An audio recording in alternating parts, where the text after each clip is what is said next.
Welcome to Mindfulness Lists.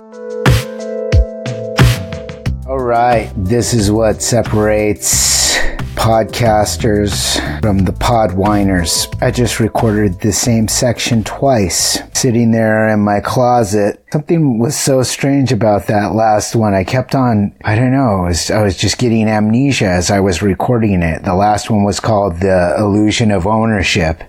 And how I do this is I usually just read the stuff and try to summarize it, compress it, and what would the word be for it? I can't think of the word for it.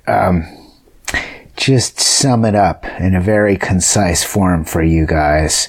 And something about the last one, it just kept on slipping through my mind. I don't know. Sometimes you have it and sometimes you don't. The last one was called The Illusion of Ownership. This one, I'm just totally winging this, is called Wanting, the Need for More. And with certain sections of the book, most sections of the book, I can just wing it, because the thing that is wonderful about this book is you read it, or I read it, maybe I'm being narcissistic, and you think, wow, I've done that before. It's kind of like when you hear a song and you feel like the song, you just identify with it so deeply. It's almost like it was written about you. That's how this book feels. And I think it's just so, it hits the nail on the head so hard in so many different areas, is why I love this book. And so the section Wanting, the Need for More. Everybody has experienced this. You get something, you're happy for a second, and then you want more. It's strange. It's a very strange thing, because at times, it just seems so imperative, so life or death, that you need something. And then you get it and life goes back to normal. Something that I really like about podcasts, certain podcasts, is they're very real, and I want this podcast to be that way.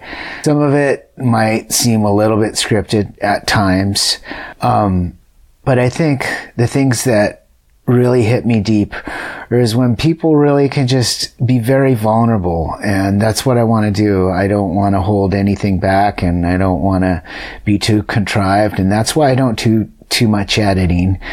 I know that I trip up on my words now and then, but I would consider, I picture you right now, a friend on the other end of this conversation, or whatever it would be, talk, someone listening there, and I can picture you, and I just want it to be real. I want to talk to you the way that I would talk to a friend. So I really want to be vulnerable, and I want to bare my heart and be as honest as possible with you, and let it all hang out. So what comes to mind when I think about a story about wanting, that I could tell you a personal experience, and that's what I find that a lot of these books do. Like, you look at the main message of these books, and it's pretty clear. It's pretty basic. But I think that the message, it's something that's very hard to live. It's pretty easy to comprehend, but to live these messages, it's pretty hard. It's pretty hard to walk this walk constantly. And that's probably another part of it, is just being forgiving to ourselves and to others, because you just have to keep getting up. I think I heard I think it was a Dallas saying, and it went something like this. I'm gonna botch it up. It went, if you get up one more time than the amount of times that you fall, you will surely make it. So there's many times in life that we trip and we fall, and as long as you get up, you're gonna make it through life. Just keep getting up. Keep being nurturing and sensitive to yourself mainly, and to others. You know, I know that I beat myself up. It's kind of strange, because when you wake up, you start to realize that, wow, I'm a jerk, you know, and I am a jerk, and other people are jerks too, you know, like I'll just get a little bit short with my coworkers or my mom or my daughter. Like I'm not verbally abusive and I'm not physically abusive. I'm definitely not that. But just being short with others, I think sometimes, like in this day and age, I just feel like I'm always in such a rush to get somewhere. I just feel like I'm running out of time. I feel like I'm constantly rushing to get to work, to get home. And sometimes I get a little snippy with others. I get to work and I'm in a rush to make money. That's, but just being aware of those things, because I'm aware of it. I'm aware that I'm a little bit short with people. That's part of the solution right there, is being aware of it. If you're not aware of what's going on, then you've got no chance at all. You don't have a chance at all. You need to identify what we're doing, how we're shooting ourselves in the foot, and overcome that. So I think that the way that these books are written is they'll state this very simple message, and then they'll give you a lot of stories about it. So I'm going to put in my 2 cents here. Instead of maybe giving you Eckhart Tolle's story, I'll give you my story of wanting and the need for more. So maybe when I was about, I guess it was 1998. So I was 28 years old. And I've been a musician since forever, since I was 7 or 8 years old, so a long time. And when CD burners came out, I really wanted a CD burner. It was probably before 98, but when 98 rolled around, or 97, whatever it was when I had enough money to buy one. So I really wanted to buy a CD burner so I could burn CDs and take over the world through selling these big ass CDs to people with my music on them. And so a lot of times in my life, what I've realized is it's kind of a double-edged sword, because when I want something, I get really focused on it, and I'm able to focus on it and get what I want. And you think, do the means justify the end? And a lot of times they don't. And in my case, it definitely didn't. I got really focused on getting one of these CD burners, and it's like, it sounds so arbitrary and so stupid now. Like, you think about it, it's like CD burners, they're obsolete, and whatever they were, a couple $100. I needed one. I wanted one no matter what. So anyways, I got in this vendetta to get one. And so I got the thing, and it came through whatever. I think it was the company was Tiger Direct. If you're, my age, you might remember that it was a computer company that sold CD burners and monitors and hard drives and all that other BS back in the day. Tiger Direct. And so, I got the CD burner, and they didn't give me the hardware to connect it to my, what's the word I'm thinking of? To my tower. So I've got this thing, yet I can't hook it up.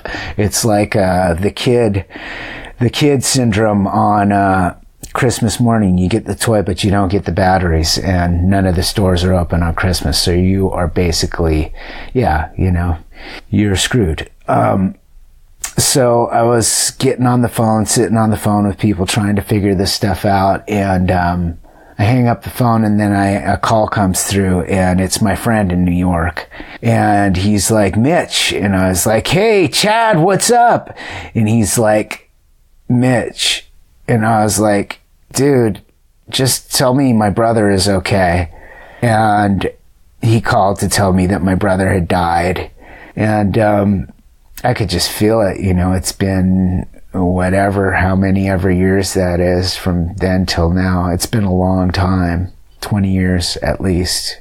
And it just like turned my world upside down. I don't really get I don't really get emotional when I tell this story, but for some reason now I'm trying to tell it so clearly to you. It really brought me back. Shivers just went through my body.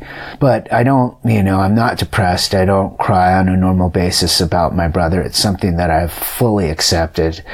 But at the time it rocked my world. When you have something happen like that to you, I went numb. I couldn't believe that it happened for days. I didn't cry because it was such a shock to my system. I couldn't believe what happened until my world, until my family started breaking down. It didn't sink in, and it rocked me for years. For years I was caught at that day. I relived my brother's death over and over and over. I thought about it every single day until one day I realized, you know what? Things could get worse. And that's kind of a half glass type of attitude, but that's really what brought me out of it. I was thinking about it and I thought, you know what? My mom and my dad are alive right now, and stuff like this does happen, and it could easily happen any second right now. And while I'm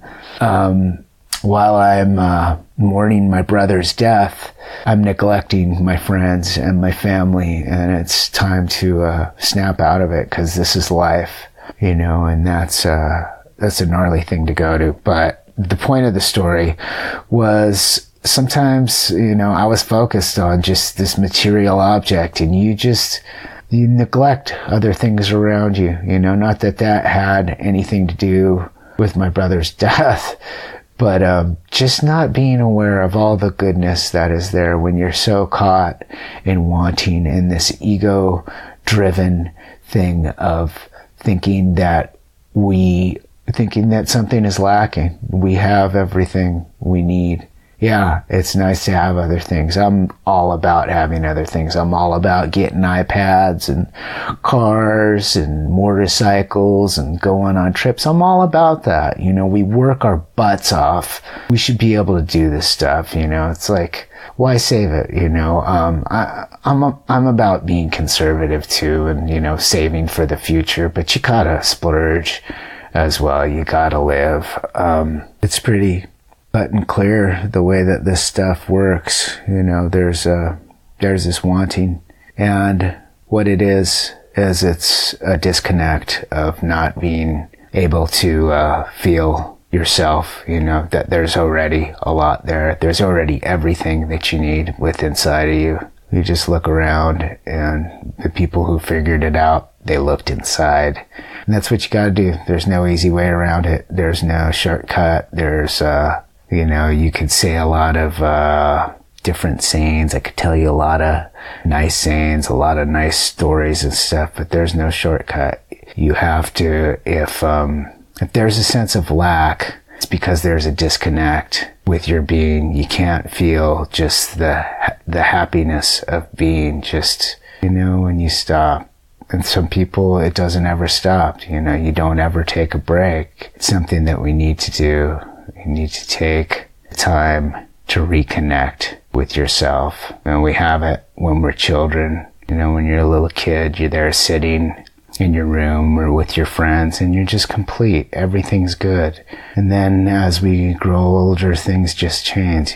First it's the bicycle, then it's the shoes, and then it's the clothes, and then it's the car, and then it's the school. And then it's the wedding ring, and then it's the degree, and it's the job, and then it's the retirement, and then it's the casket. You're going to be wanting such a beautiful casket.